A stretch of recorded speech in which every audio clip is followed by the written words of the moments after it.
en algunos casos que nos acusan de comunistas. Y como diría Silvio Rodríguez, ¿qué es el comunismo? Si se les pregunta, ¿no? A ver, ¿qué es el comunismo? Pues no saben.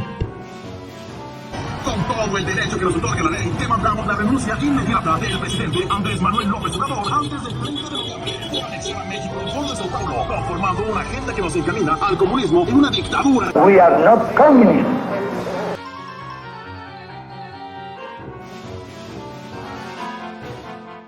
Hola a todos, bienvenidos a una emisión más de La Náusea TV. El día de hoy me acompañan mis colegas Arcino Orihuela, Andrés Zamudio, Héctor Oz, mi nombre es Rafael de la Garza y abordaremos un tema que en realidad forma parte de un tema más grande, que es todas estas tácticas que ha seguido la oposición, señaladamente de la derecha política en México. Hace algunas semanas, un tiempo, por ahí salió un notorio representante de esta derecha cavernaria, ¿no? Que sería el cardenal Sandoval Íñiguez, ¿no? Que básicamente pues, mencionó que México se iba hacia el comunismo, que Andrés Manuel López Obrador era comunista, y además, para completar el argumento, se quejó de la falta de reacción por parte de su feligresía, que pues él considera deben pensar como él. Y bueno, esta acusación de comunismo, sí, a algunos les parece desproporcionada, a otros pues puede parecerles más acorde con lo que ellos ven y con lo que piensan, pero insisto, forma parte de este proceso, ¿no? De básicamente tratar de minar esta popularidad que parece se mantiene.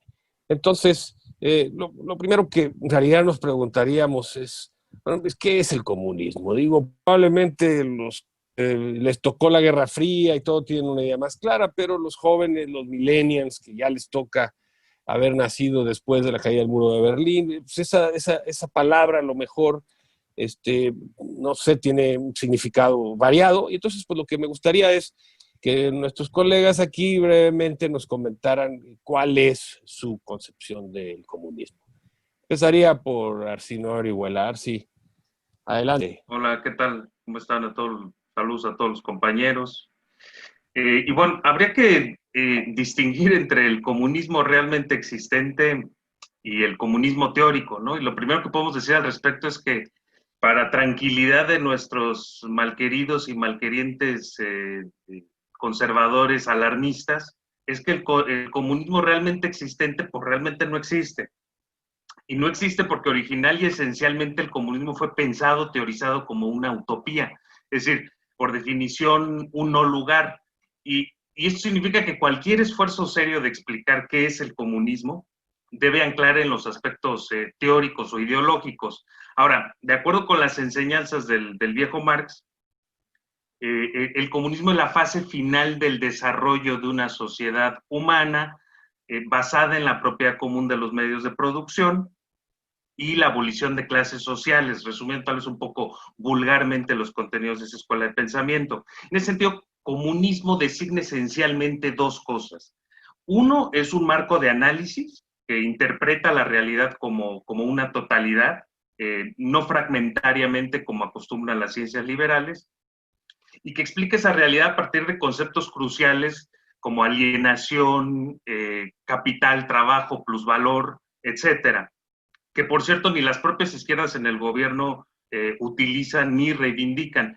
En todo caso, parece que el debate ha transitado hacia la pugna entre desarrollismo y boboaperturismo, que es una expresión que puso en circulación el expresidente de Ecuador, Rafael Correa. Y por boboaperturismo entiendas esa variante de apertura boba de las economías nacionales que los incautos llaman libre comercio y que consiste en entregar todo el patrimonio al mejor postor. Lo segundo que designa el comunismo es un programa político. Y es un programa político que aspira a colectivizar los medios de producción y que asigna esa tarea a una clase social, que es el proletariado. Y en todo caso, en México prevalece la misma realidad que describió José Revueltas en los 80, es decir, un proletariado sin cabeza, y yo agregaría sin pies ni cabeza, porque la informalidad laboral, que en México comprende el 60% de la población económicamente activa, desdibuja a ese presunto sujeto revolucionario. Ahora bien, yo insisto, en consonancia con Immanuel Wallerstein, que desde la Revolución Francesa la política se discute y discurre básicamente alrededor de tres ideologías: el conservadurismo, el liberalismo y el socialismo. La sociología, no la ciencia política, de hecho, la sociología registró la irrupción de un cuarto programa o ideología, y es eso que comúnmente llamamos antisistema, y que en México está representado por los pioneros, que son los zapatistas. Incluso los partidos comunistas, que son electoralmente competitivos, por ejemplo el brasileño o el chileno, no son estrictamente comunistas, son socialistas en lo político y en algunos aspectos de la economía, y liberales en lo civil y social, pero responden a la tradición humanista que encierra la ética comunista, ¿no? Que es básicamente esa que describe el doctor Dussel, que es anterior a toda anterioridad, está la responsabilidad por el débil o por los débiles. Gracias, Arci. Le cedo la palabra a Héctor Oz. A ver, Héctor, cuéntanos un poco. Gracias, Rafa. Un saludo, compañeros. Sí, yo digo, para ser muy breve, yo abonaría un poquito a los comentarios de Arsinoe. En primer lugar, decir, por ponerlo en términos muy sencillos, el comunismo es un modo de producción, ¿sí? Un modo de producción que es esencialmente distinto al capitalismo y que es su superación, en un sentido dialéctico, etcétera. Ahora, creo que es importante lo que señala Arsinoe, y hay que hacer esta distinción precisamente en términos de lo que ha existido realmente en términos de construcciones sociopolíticas. Cuando hablamos de capitalismo, estamos hablando de un diagnóstico que se hace sobre una sociedad que existe efectivamente, y que, bueno, se teoriza acerca de ella desde el siglo XVI, como es el caso de Wallerstein, o bueno, más propiamente desde la Revolución Industrial, aunque bueno, esa es otra discusión. El punto es que sobre el capitalismo se puede teorizar porque es algo que existe. El comunismo, por otra parte, es una propuesta. Yo no diría que es un marco de análisis. Yo diría que el comunismo es más bien una propuesta política dentro de un marco de análisis que es el materialismo de Marx, ¿sí? Pero el comunismo como tal no es es más bien una alternativa, una propuesta, y hay que señalar también que en el desarrollo teórico de este personaje que es Marx, no hay un desarrollo como sí lo hay en un sentido económico de la parte política. Es decir, todo lo que se construye a partir del marxismo-leninismo son interpretaciones o adaptaciones de esa teoría a realidades concretas. Pero en realidad no podemos hablar de un comunismo como tal, precisamente porque está planteado como propuesta, no como análisis de algo existente. Entonces, en ese sentido, todos los regímenes que se han denominado comunistas en algún momento específico, pues responden a lógicas que son particulares y que son propias. Es decir, no podemos hablar de lo que es el comunismo como tal, más que como la consecuencia del capitalismo según un marco de análisis muy determinado, que es el análisis marxista. Gracias, Héctor. Andrés, ¿cómo ves esto? Cuéntanos. Buenas noches, Rafa. Buenas noches a Arsinoe y a Héctor. Gusto nuevamente estar con ustedes. No abono mucho con respecto a lo que ha mencionado ya Héctor y Arsinoe. Quizá cabría simple y sencillamente acotar un poco y complementar, ¿sí? Que el comunismo, independientemente de que se pueda entender como un marco de análisis o una propuesta política, podemos también entenderlo como un horizonte ideológico, no entendiendo lo ideológico necesariamente en un sentido negativo, sino una configuración de presupuestos y de conceptos con respecto a un problema histórico, ¿sí? Que se da, como bien apuntaba por ahí, sobre todo en el contexto de la revolución industrial, ¿sí? Es importante, o a mí sí me parece importante destacar este contexto en el que el comunismo surge, porque es justamente a partir de la revolución industrial, y eso lo señala Marx, que el proletariado surge, ¿no? Dentro del proletariado está el sujeto revolucionario que llevará a la historia hacia esa última fase, ¿no?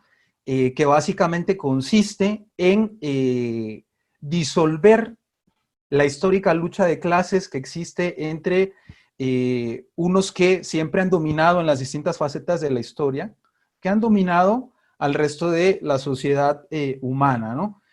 Entonces, es una propuesta política que emerge de los gremios trabajadores, ¿no?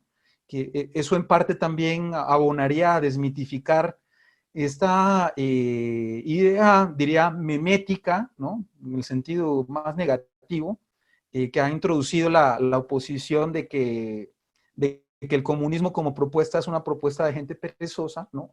Al contrario, hay que entender que es una propuesta que surge de clases trabajadoras que saben lo que es el trabajo, ¿sí? Y que como tal, al saber lo que es el trabajo, toman una conciencia de clase en la que entienden que merecen eso que Marx llama plusvalor o plusvalía, ¿no? Que es justamente la riqueza que se genera en la producción de las materias primas y que transforman, ¿sí? E impulsan la economía, ¿sí? Entonces, es esta propuesta. En ese mismo sentido, no sé si el comunismo realmente como modo de producción estrictamente difiera del modo de producción capitalista, ¿sí? Sería un debate interesante o una revisión reflexiva y teórica interesante, pero yo diría que más bien sería una propuesta de administración y distribución del plusvalor, en la que se considera que el trabajador merece una parte mucho más considerable que la que el capitalista, ¿sí? O el dueño de los medios de producción realmente le otorga, ¿sí? Gracias, Andrés. Sí, bueno, pues entonces tenemos varios niveles. Desde la perspectiva económica lo podemos considerar como un modo de producción, aunque, insisto, sin una existencia histórica como tal. Una ideología en el sentido, pues, de un programa, de un proyecto, ¿sí? Y yo creo que algo que tal vez simplificándolo un poco para tratar de entender el tema que nos ocupa hoy, es la cuestión de la propiedad privada. El comunismo básicamente es, visto desde esta perspectiva, si ustedes quieren, maniquea, es la inexistencia de la propiedad privada, el fin de la propiedad privada tal como la conocemos. Y ese es básicamente, yo creo que el elemento, digamos, más común que encontramos cuando se le utiliza como pues, el petate del muerto, por decirlo de alguna manera, ¿no? Recordemos que ser señalado por comunista en los años 50 en Estados Unidos no era cualquier cosa, no era un chiste. Y no se diga en las dictaduras militares y demás. Entonces, de alguna manera cumple esta función y, insisto, tal vez simplificándolo un poco, la idea es básicamente con respecto a la propiedad privada, ¿sí? De los medios de producción, pero también en la propiedad privada en general. Y esa es básicamente, en mi opinión, la manera en la que se le ha utilizado, digamos, vulgarizándola para consumo masivo, ¿no? En ese sentido, bueno, lo que comentaba yo al principio con respecto a esta declaración de Sandoval Íñiguez, que fue de alguna manera replicada en redes sociales y que fue publicada originalmente en un periódico católico. La siguiente pregunta sería, bueno, y en realidad Andrés Manuel es en realidad un comunista. Podríamos, hombre, si no en estricto sentido, podríamos incluso sospechar que estamos frente a un comunista. Héctor, ¿tú cómo ves esto? Sí, Rafa. A ver, yo creo que en primer lugar es plantear el hecho de que la pregunta en sí es un sinsentido, en función precisamente de lo que estamos diciendo, ¿sí? Si el comunismo es algo que no ha existido en términos como los planteaba Marx, pues evidentemente no va a ser Andrés Manuel López Obrador el que de la noche a la mañana va a instalar un paraíso comunista, ¿no? Entonces, bueno, la pregunta obviamente no va en ese sentido. Podríamos señalar un sinnúmero de aspectos que demuestran precisamente que no es comunista. Los dejaré yo para dentro de un momentito. Pero yo lo que quisiera señalar es que precisamente esta deriva que se hace hacia recuperar el término de comunista, entendiéndolo como un insulto o algo como un peligro, viene precisamente por la mala interpretación que se hace del papel del Estado. Y creo que es uno de los términos que menos se ha discutido, y cuál es el papel del Estado es fundamental en esta situación. Entonces, y esto que viene evidentemente desde la URSS, ¿sí? Lo que hace, como bien dice Andrés, lo que hace la URSS no es un comunismo en el sentido estricto de lo que planteaba Marx. Digo, bien podrá ser que haya determinados aportes a partir del leninismo y demás, pero lo cierto es que sigue siendo una apropiación del excedente del trabajador, ¿sí? Entonces, en ese sentido, reproduce los mismos esquemas de la producción capitalista, que si los administra el Estado, bueno, esa es otra cuestión, pero no deja de ser un modelo de producción que no tiene nada que ver con el comunismo. Entonces, en ese sentido, pues si pensamos precisamente en las políticas que se han implementado durante este primer año y medio de gobierno de López Obrador, pues lo que vemos es que evidentemente no hay ninguna intención de modificar las estructuras profundas de la economía nacional. Ninguna, ¿sí? Es decir, puede haber ciertos cambios, ciertas modificaciones en aspectos muy concretos, y en particular creo que lo tendríamos que reducir a uno solo, que es el sector energético, en el que hay cierta intención de recuperar un desarrollismo, una cierta rectoría del Estado, que evidentemente la perdió prácticamente por completo, independientemente de la propiedad legal de Pemex. Pero solamente en ese sentido es donde se podría ver una recuperación del papel que tiene el Estado dentro de la economía nacional, en el sentido de construir una refinería, en el solo hecho de poner en el discurso el hecho de que para el 2024 tenemos que refinar, si no la totalidad, pues la mayoría de las gasolinas que consumimos. Ahora, llevar esa afirmación a decir que se está implementando un sistema comunista, pues es evidentemente una aberración que viene por parte de la ignorancia, por parte pues de un clasismo y racismo que podemos discutir después, pero pues evidentemente si analizamos sector por sector o acción por acción, pues podemos encontrar un sinnúmero de ejemplos que nos dicen que no hay ninguna intención, ya no digamos de irnos al comunismo, sino ni siquiera de modificar las bases de la estructura económica. Por mencionar así algunos muy rapidito, platicamos ya en alguna ocasión del Tratado de Libre Comercio, del TEMEC, pues que profundiza esta dependencia estructural capitalista. Se dio una situación hace un par de semanas con el secretario Toledo, la cuestión de los glifosatos, del uso de insecticidas, del uso de transgénicos. Pues evidentemente no hay ninguna intención de movernos, ni siquiera ya hacia el socialismo del siglo XXI, del que se hablaba a principios del siglo en América del Sur.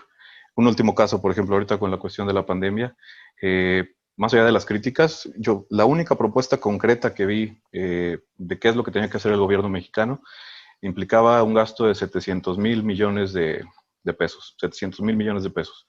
Coincidentemente, ese presupuesto o esa cantidad es lo que se paga de deuda externa, de intereses de la deuda externa, 700 mil millones de pesos al año, ¿sí? Una sexta parte del presupuesto nacional. Si hubiera una intención de cambiar el régimen hacia algo distinto, una de las alternativas más fehacientes habría sido, sabes que por este año no voy a pagar intereses de la deuda, y esos 700 mil pesos los voy a dirigir hacia la actividad económica nacional. No lo puede hacer, no lo va a hacer evidentemente. ¿Por qué? Pues porque no está en ningún momento rompiendo con el esquema de producción actual. No solo no está rompiendo, sino que además está recortando ferozmente, ¿no? Por donde puede. Bien, Andrés, tu comentario, por favor. Bien, bueno, con respecto a López Obrador, pues sigo pensando que nos falta horizonte realmente para alcanzar a ver el resultado de sus políticas. No obstante, se advierten evidentemente algunas intenciones de atención hacia los sectores vulnerables, ¿no? No solamente en el discurso. Han habido medidas importantes, el aumento histórico del salario mínimo, que en el tiempo de López Obrador, entiendo, ha sido alrededor de un 22%, ¿no? Tratando de hablar un poco de esas medidas, vamos a decir en este momento populares que no populistas, que esa también sería una distinción importante a reflexionar en algún momento. Y la otra, quizá la cruzada por la recaudación fiscal, que en estos momentos se antoja también como importante históricamente, ¿no? Por lo menos en los últimos sexenios. Evidentemente son medidas que impactan económicamente fuerte en la burguesía mexicana, ¿no? Y que utilizando un poco los conceptos de la dialéctica marxista, ¿no? Y que obviamente generan esa reacción que los hace calificar a AMLO de comunista, ¿sí? Pero en el sentido estricto y desde la distinción que Arsinoe bien hacía, podríamos pensar si en el sentido teórico utópico AMLO con estas medidas intenta ser comunista, ¿no? O si eso se parece un poco al comunismo practicado por China, la URSS, o aquellos países de Europa del Este, Alemania, ¿sí? Y en cualquiera de los dos aspectos me parece muy complicado lograr un empate con López Obrador, ¿sí? Para ser un comunista, digamos, de cepa utópico, apegado al manifiesto comunista de Marx y Engels, pues habría que estar instalado completamente en la metafísica de la historia que a Marx le hace plantear esa propuesta, ¿no? Y es pensar que efectivamente vamos a llegar de manera natural y progresiva a una etapa, ¿no? Para ser un verdadero comunista uno tiene que aceptar ese presupuesto metafísico, como decía. Y bueno, López Obrador es un político que yo creo que ni entendería en lo absoluto que tendría que estar él, digamos, comprometido con ese fundamento, ¿sí? Por otra parte, y tomando en cuenta ese otro aspecto de los países que intentaron con muy malos resultados aplicar el comunismo, pues hay realmente unos tintes muy liberales en la política de López Obrador, una libertad de prensa como realmente nunca se ha tenido, un presidente que realmente es sistemáticamente atacado por la prensa.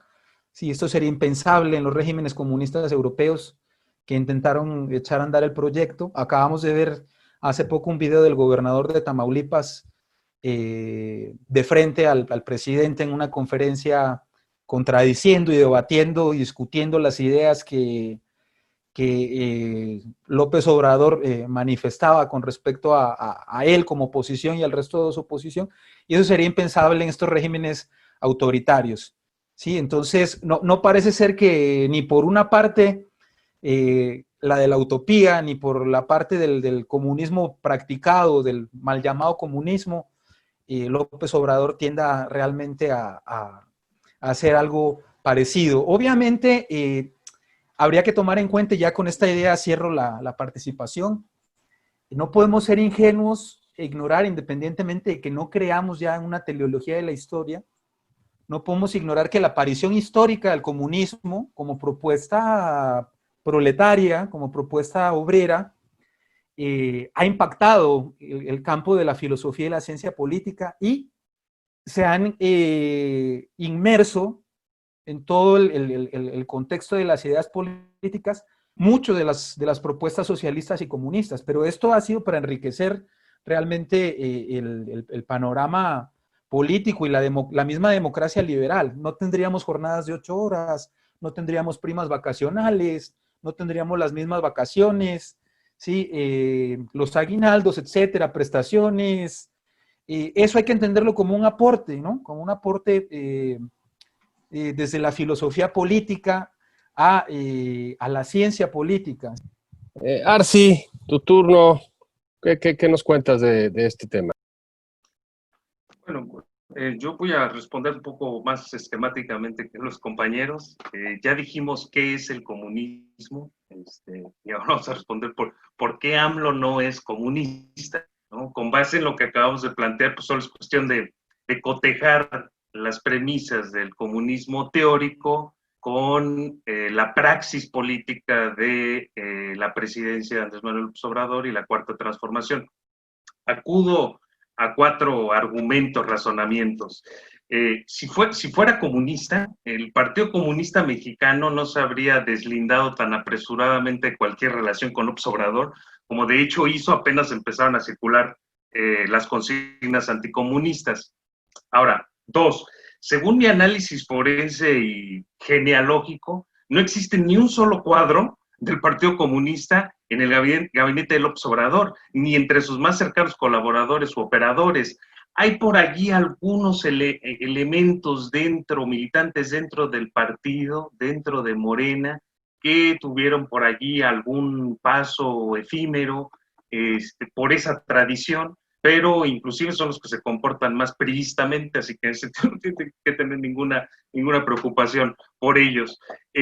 Tres, acabo de reparar que la derecha continental endilga ese hiriente epíteto de comunista a todos los partidos que son miembros del Foro de Sao Paulo. Ahora, solo para que el público dimensione el despropósito, en ese foro están el PRD y hasta hace algunos años el PRI. Y yo no creo que nadie en su sano juicio se atreva a calificar a esos partidos de comunistas.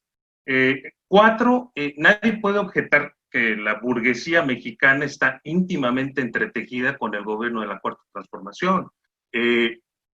Mucho más de lo que sus propios apoyadores estiman tolerable o admisible. Y ahí están los casos de Grupo Salinas, Grupo Carso y un largo etcétera. Esta herejía, por decirlo de un modo, es incompatible con un programa político como el comunismo que pondera la centralidad de la clase trabajadora. Cinco, AMLO, Morena y la 4T infelizmente no promueven la movilización, organización de la clase obrera como tal, es decir, como clase. A lo sumo se limita a apoyar el ingreso de las familias con estímulos y programas sociales, y eso en Europa hasta los conservadores lo hacen. Y seis, dicen que el marxismo es la religión de los ateos, que es un oxímoron, pero en todo caso una precondición del ser comunista es el ateísmo o en su defecto el agnosticismo. Andrés Manuel López Obrador es profundamente religioso, y no olviden que en la coalición de Juntos Haremos Historia, uno de los aliados fue el PES, el Partido Encuentro Social, que es básicamente una agrupación evangélica neopentecostal. Así que desde cualquier perspectiva que uno lo aborde, desde cualquier óptica que uno entienda el comunismo como tradición, como marco doctrinal, como filosofía política, como programa o agenda de cambio, evidentemente no hay ningún ápice en esta gestión, en el gobierno de la Cuarta Transformación, que sugiera que estamos frente a un gobierno o un programa comunista. Sí, gracias, Arci. Bueno, yo creo que sería más fácil preguntarnos o tratar de sostener la idea de AMLO como anticomunista, ¿no? Ya sea por su política económica, ya sea por su gabinete, que con excepciones como la de Alejandro Encinas, que está en un puesto menor, que viene de las filas de las juventudes comunistas, todavía ya de aquellos años, ni Batres, ni otros personajes que también tienen una relación más directa con el comunismo, tienen, digamos, la presencia que tendría alguien como Moctezuma o como el poderoso asesor Romo, ¿no? Que son básicamente neoliberales de cepa, ¿no? Entonces, pues en realidad, yo parecería una pregunta inútil, pero en realidad esto nos serviría un poco para preguntarnos entonces, ¿por qué lo están acusando de esto? ¿Qué es lo que hay detrás? Vamos, si la acusación difícilmente se sostiene a partir de incluso una interpretación flexible y libérrima del concepto de la palabra comunismo, ¿sí? ¿Qué es lo que hay detrás? ¿Por qué en realidad se utiliza esto más allá de cuán efectivo pueda ser? Empiezo con Héctor Oz. Sí, Rafa, mira, yo precisamente para retomar un poquito el hilo de las intervenciones pasadas, ahorita con lo que comentaba Arsinue respecto a la cuestión de la religión, ese es uno de los sentidos por los que precisamente no se puede hablar de un comunismo como algo realmente existente, porque precisamente el carácter ateo de la revolución comunista pues viene más bien del marxismo-leninismo, pero incluso Dussel precisamente es quien hace toda esta relación de una ética que si no cristiana, pues sí es judeo-semita dentro del pensamiento marxista, y cuenta incluso esta anécdota de cuando Marx no permite que una organización que se denomina atea forme parte de la Primera Internacional.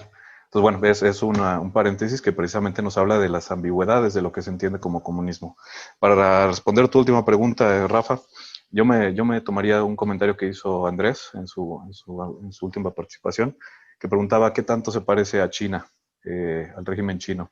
Y precisamente en ese sentido yo creo que se parece mucho, en dos sentidos. Uno, se parece mucho porque China no es comunista desde hace mucho tiempo, ¿sí? Es más, es por excelencia el país capitalista.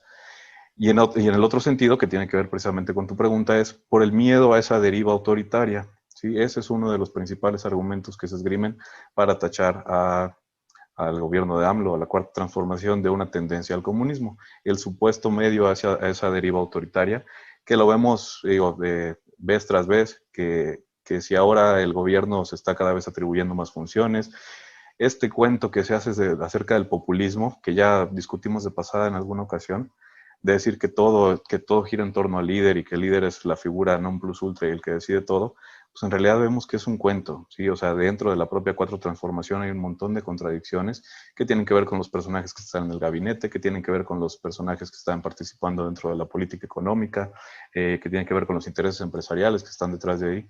Entonces, es falso esta deriva hacia el autoritarismo. Mucho hemos escuchado esta cuestión de que si se va a reelegir, incluso personas que se supone que son de izquierda, con pensamiento de izquierda, pues proponen esta continuidad o esta reelección como algo que pudiera pasar, cuando en realidad es que las posibilidades de que algo así suceda pues son ínfimas, ¿sí? Entonces, bueno, yo llevaría por ahí la respuesta. Una es este supuesto miedo hacia una deriva autoritaria, y la segunda parte de la respuesta tiene que ver con algo que también ya hemos comentado en ocasiones anteriores, que tiene que ver con las subjetividades que se forman, sobre todo en el último periodo del capitalismo, en esta fase del capitalismo financiero, del neoliberalismo, como le hemos llamado. Se forman subjetividades fuertes que están arraigadas en la cuestión del individuo, ¿sí? En la cuestión del individuo que tiene que ver por sus propias aspiraciones, y el individuo que cree que en base a sus esfuerzos y a sus méritos propios puede llegar a superarse. Entonces, por ejemplo, cuando salió esta cuestión de que esta propuesta que hizo algún miembro de Morena, de que el INEGI pudiera medir la riqueza, entonces se puso el grito en el cielo, porque ¿cómo es posible que ahora el INEGI vaya a entrar a mi casa a ver cuántas computadoras tengo y cuántos focos tengo prendidos al mismo tiempo? Es decir, ese nivel de absurdo tiene ciertas repercusiones en el grueso de la población, en el sentido de que, bueno, pues ahora me están asustando de que un personaje autoritario va a venir y me va a quitar lo poco que tengo, porque en realidad pues tampoco vamos a decir que la gran mayoría de la población mexicana esté llena de recursos, ¿no? Pero pues ese es el discurso. Y digo, ahorita en estos tiempos de cuarentena me tocaba ver a algunos de estos personajes que están dentro de Frena, con discursos que tienen más de 10,000, 20,000 vistas en YouTube, que hacen una mezcolanza ahí de que es comunista, es judeo-masónico, es Illuminati, ya digo, en realidad no tiene ni pies ni cabeza, ¿no? Pero precisamente apela a este sentimiento o a esta supuesta reacción de quienes han abrazado, o de muchos que durante estos 40 años nos hemos tragado este discurso de la meritocracia, de las posibilidades del individuo por sí mismo. Y creo que por ahí va el hecho de que sea un discurso que se reproduce constantemente, el hecho de que AMLO es comunista y entonces viene como el coco a quitarnos lo mucho o poco que tengamos. Sí, bueno, si por un lado planteamos la idea de propiedad privada, creo que el elemento del autoritarismo podría también incluirse en esta visión, ¿no?, anticomunista, con la salvedad de que pues son precisamente estos sectores los que no dudan en dar golpes de Estado y en reconvertir un Estado liberal a un Estado fascista. Es decir, en el caso de que ese fuera un poco el argumento de fondo, pues no se sostendría toda vez que estos son los mismos actores que estarían dispuestos a someterse a un régimen dictatorial siempre y cuando, ¿sí?, no tuviera estas derivaciones o estas sospechas de atentar contra la propiedad privada, etcétera, etcétera. Gracias, Héctor. Arsi, quisieras. Sí, yo no utilizaría el término o la descalificación de anticomunista por una razón puntual, incluso por lo que acabas de mencionar. El anticomunismo y el antiobradorismo circulan en el espacio público como antiizquierdismo. Y eso no es actual, eso viene de muchos años atrás. Es decir, anticomunistas serían, no sé, el ala dura del Partido Republicano o los jefes militares en Brasil. Eh, Insisto, el anticomunismo circula justamente como antiizquierdismo, como anticambio en la discusión en la tribuna pública. Ahora, la pregunta es, ¿por qué la derecha considera que AMLO representa una amenaza comunista? ¿No? Sería la pregunta. Y yo acostumbro a insistir mucho en esto. Una característica definitoria de la era neoliberal o de las democracias realmente existentes ha sido la despolitización de la política. De allí proviene esta extraña costumbre de pedirle a la política soluciones no políticas. Por ejemplo, que no se tejan alianzas entre actores políticos o que se combata la pobreza y no la desigualdad. ¿Sí? La palabra comunismo, a mi juicio, alienta esta despolitización. Y los conservadores acuden indistintamente, como señaló el compañero Andrés, a los epítetos de populismo o comunismo para designar básicamente disenso, conflicto o política. Es decir, para advertirnos acerca de eso que ellos asumen como peligroso, que es esencialmente la política. Comunismo es otra manera de decir AMLO es un peligro para México adaptado a los tiempos del obradorismo gobernante, ¿no? Segundo, nuestro sistema político y de partidos está tan derechizado que cualquier alusión a los marginalizados o a los pobres enciende la alarma de un sistema anquilosado en posiciones políticas puramente derechistas y refractarias. Otro elemento, el privilegio de clase y de casta está tan interiorizado en México y América Latina que cualquier política pública de signo popular, como un simple programa social de apoyo a familias desesperadas, es interpretado por esos sectores tradicionales como un atentado contra su derecho a ser privilegiados, lo cual es una contradicción agravante. Y por último, hay un intento deliberado de provocar miedo a través de la falsificación de la realidad, porque esta acusación de comunismo es una falsificación de la realidad. Y en México, como en el resto del continente, las derechas, no sé si se puede hablar exactamente de eso, post-neoliberales o neoliberales, están apostando a aglutinar a sociedades notoriamente balcanizadas alrededor del miedo. Entonces, en cierto sentido, la palabra comunismo, que fue como una especie de chupacabras de la segunda posguerra y reeditada por nuestros fifís en el siglo XXI, es utilizada para formar mayorías políticas desde el miedo y el odio de clase. La fórmula funcionó extraordinariamente en Estados Unidos y Brasil y en menor medida en otros países hermanos como Colombia. No me dejará mentir el compañero Andrés. Y bueno, la consigna de que AMLO es comunista, pues es básicamente parte de un revival trasnochado de la Guerra Fría que las derechas ultraconservadoras en la región activaron con el objetivo de provocar miedo irracional en la gente desinformada, que al final del día es la gente que vota por la derecha. Y es ese voto cautivo y una franja del volátil el que moviliza ese dislate de la amenaza comunista. Sí, de acuerdo, sí, comparto. Efectivamente, además de la cuestión de la propiedad, el manejo del miedo, ¿no? A través de traer símbolos, ¿no? Que están ya de alguna manera presentes en el imaginario colectivo y que es muy difícil en ese contexto modificar esta estigmatización que se hace, por ejemplo, la idea de comunismo, ¿no? Y entonces, pues sí, tiene varias lecturas, fin del muerto. Si vamos a asustar a la gente, a ver si así logramos una reacción favorable a nuestros intereses. Andrés. Gracias, Rafa. Bueno, antes matizo lo que retomaba vos con respecto a mi comentario de China, me refería a la China maoísta, hablando de los regímenes comunistas genocidas y autoritarios, ¿no? Conocidos históricamente. Con respecto a tu pregunta, pues que lo que está detrás pues es una propaganda vulgar y abierta, con el objetivo de la permanencia en el poder en algunos casos o de la recuperación desesperada del poder, ¿sí?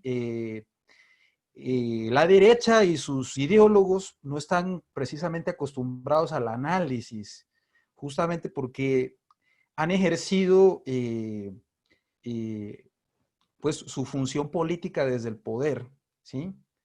Las izquierdas, los sectores políticos o las agrupaciones políticas emergentes son realmente las que han tenido que recurrir al análisis y a partir del análisis, no porque no tengan sus cargas ideológicas también, ¿no? Pero son realmente las que han tenido que recurrir al análisis y la derecha, pues, como bien lo sabemos, realmente a lo que recunda. Y bueno, hay evidencias para sostener esto, ¿no?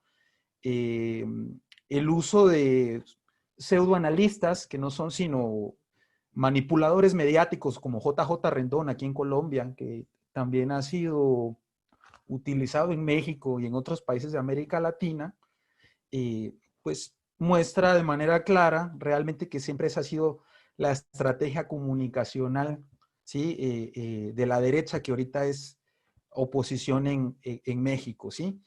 Entonces, lo podemos ver también a partir de la aparición de personajes que se han vuelto virales en las redes sociales, como esta señora Gloria Álvarez, ¿no? Un argentino de nombre Agustín Laje también, que son preocupantes en cuanto a pues la vulgarización, ¿no? De los conceptos y las ideas que transmiten, el evidente nivel de propaganda al que llevan las ideas, y que tienen un fuerte, ¿no? Justamente es a partir de este tipo de personajes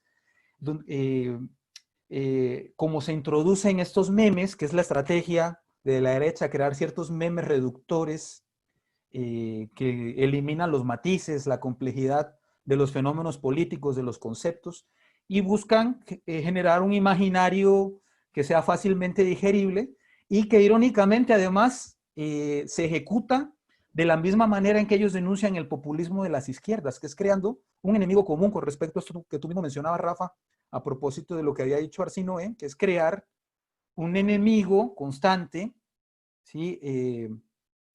Que nos una justamente hacia una causa libertaria, ¿no? En este caso es el comunismo, y el comunismo encarnado en López Obrador. ¿Qué importa el análisis de lo que realmente el comunismo sea si podemos crear y generar un meme que nos aterrorice, que nos atemorice, que inmediatamente connote que estamos ante un grave peligro de que las libertades, que además son inexistentes en cierto sentido, ¿sí? De que nos quiten ciertas libertades que no tenemos, ¿no? El ejemplo de la propiedad privada que era el que tú mencionabas, gente que no tiene absolutamente nada, coge una causa o toma una causa que ni siquiera le pertenece, ¿no? Aquí en Colombia, en la última elección de Iván Duque, que contendió contra Gustavo Petro, empezaron a decir que Gustavo Petro iba a expropiar las fincas. Y bueno, en Colombia la finca es como el símbolo del poder, a un estilo todavía muy, muy rural, ¿no? Del poder y del estatus en ciertos sectores de la sociedad colombiana. Y bueno, lo irónico es que los sectores más pobres que en su vida llegarán a tener una finca se asustan con esta idea de la expropiación de las fincas, que además está lejísimos de lo que era la propuesta política de Gustavo Petro, ¿no? En lo absoluto eso estaba dentro de su programa, el tema de la expropiación, algo así como de la propiedad privada. Entonces, es interesante mirar cómo en torno a estos temas de la propiedad privada, el propio tema también de la empresa y el empresario, nos han hecho creer que el pequeño empresario y el mediano empresario es exactamente igual al gran empresario transnacional, ¿sí? Y esto es absolutamente falso, ¿no? Pero desgraciadamente en la alineación el pequeño empresario por un tema de estatus también, ¿sí? Y de falta de identidad y de conciencia de clase, cree que puede ser igual a Jeff Bezos o a Carlos Slim, ¿no? Cuando desgraciadamente no tienen que caerse muerto, ¿no? A duras penas está tratando de levantar un changarro. Entonces, es interesante ver la homogenización que se hace a partir de estos conceptos de la empresa y la propiedad privada, que no caben en el análisis de estos ideólogos que realmente no tienen análisis, ¿no? Hace un match, por ejemplo, con respecto a, no sé, la vivienda como propiedad privada o una pequeña empresa como propiedad privada, a que la Coca-Cola o Nestlé se apropien de un manantial, por ejemplo, ¿no? O sea, son ideas incompatibles, pero que en toda esta propaganda derechista que ha infectado completamente el continente, se homogeneizan de manera muy inteligente, ¿sí? Con un fin comunicacional muy claro, y realmente generan una confusión que pues genera todo este ambiente de miedo y de terror que nos va a hacer creer que vamos a perder lo que ni tenemos ni tendremos nunca, ¿no? Gracias, Andrés. Bien, eh, al principio podría parecer, cuando nos planteamos esta cuestión, pues que en realidad era perder el tiempo, ¿no? Que no tenía ni pies ni cabeza. Creo que con lo que hemos conversado, queda claro que más allá de lo estrambótico que pueda parecer, de lo exagerado, hay una lógica, ¿sí? Hay un público cautivo, ¿sí? Y yo creo que esta es la parte importante que habría que rescatar de este tema. En realidad lo que se quiere es mantener, cultivar un país polarizado en términos políticos, establecer básicamente los que están conmigo y contra mí, con el agravante de que eso también se hace desde la presidencia de la República, ¿sí? Es decir, los que están, ¿no? los que él llama liberales y los conservadores. Entonces, hay básicamente una tendencia, ¿no? Que, en mi opinión, está un poco inspirada también en el fenómeno venezolano, en Bolivia, en Brasil, ¿no? Yo creo que la derecha mexicana tiene la esperanza de que siguiendo esto que sucedió también de alguna manera en Venezuela, aunque a otro nivel, unos cuantos que salen a la calle, se empieza a manejar ciertas acusaciones, fake news por todos lados, y que eventualmente esto crezca y que vaya estableciendo un frente opositor, ¿no? Creo que esa es la lectura que se desprende de lo que ustedes han comentado. Sí, no están tan perdidos. Insisto, puede parecer extremadamente fuera de lugar, pero tiene un sentido, tiene una lógica que es establecer el temor para fortalecer la base social de oposición, aunque sea mínima. Esto lo está haciendo con mucho éxito Donald Trump en Estados Unidos también. Y aquí tal vez el cálculo que la derecha no ha tomado en cuenta es que para que esas manifestaciones tomen fuerza y crezcan, necesitan el apoyo de los Estados Unidos, o al menos el Departamento de Estado de los Estados Unidos, y bueno, por lo que vemos, las buenas relaciones que lleva el gobierno de la 4T con el gobierno estadounidense, pues no, por el momento no se ve que eso tenga posibilidades. Sin embargo, esto va a continuar, tal vez no usando la palabra comunismo, sino otras, pero es, digamos, en realidad un proceso que se inició desde antes de que tomara posesión el gobierno de la 4T y que evidentemente va a seguir. Y bueno, pues yo les agradezco a mis colegas desde Colombia, Andrés, desde Brasil, Arsinoe, y bueno, desde aquí, desde Jalapa, mi colega Héctor, pues se hayan todo el tiempo para discutirlo, para tratar de compartir con nuestra audiencia estos problemas, y bueno, pues ya volveremos en siguiente ocasión a tratar otro tema con el ánimo de contribuir a la reflexión y a la información a nuestro auditorio. Gracias a todos. Gracias a los Hasta la compañeros. próxima.